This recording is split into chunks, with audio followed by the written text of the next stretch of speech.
Welcome back, guys. It's the Tightwad, and today I wanted to show you a nice hedge style tree. These are called Cryptomeria japonica, and they grow super fast. These trees, I would estimate, are about 30 to 35 feet tall, and they're only about 6 years old. I really like the structure of these trees as they grow up to a point similar to Christmas trees, unlike these, which are called Leland cypresses. I don't mind the Leland cypresses, they do the job, but notice that they're just a big mound. It's really like a bunch of big tall bushes.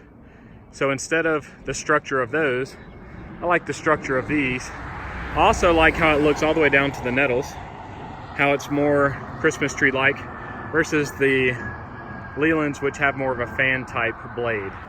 So today I'm working on this one tree. A neighbor of mine pointed out that I have a dead branch in it, which can sometimes be the sign of a disease.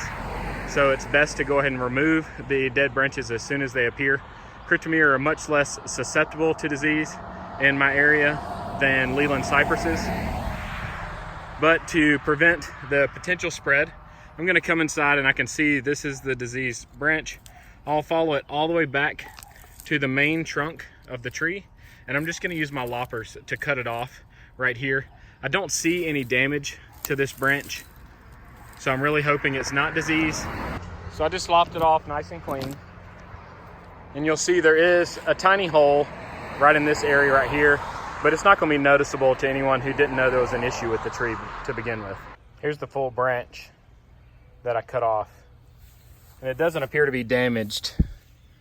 So hopefully it's not some type of blight, and cankers aren't typically on Cryptomeria. They're more of a Leland cypress disease. These can have issues if they're overwatered or if water stands on them too long and we had a very wet winter. But my trees are up on the top of a hill, so their roots don't stay in water for a long time. So I doubt it's water damage.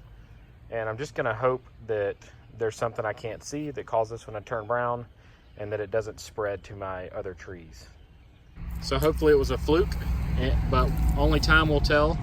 I'll monitor this tree throughout the season, and I'll report back to you in the comments section below and let you know if it spreads to any of the other trees or branches. But I hope that you found this video helpful. If you did, give me a thumbs up and subscribe to my channel. Hope you guys have a great day.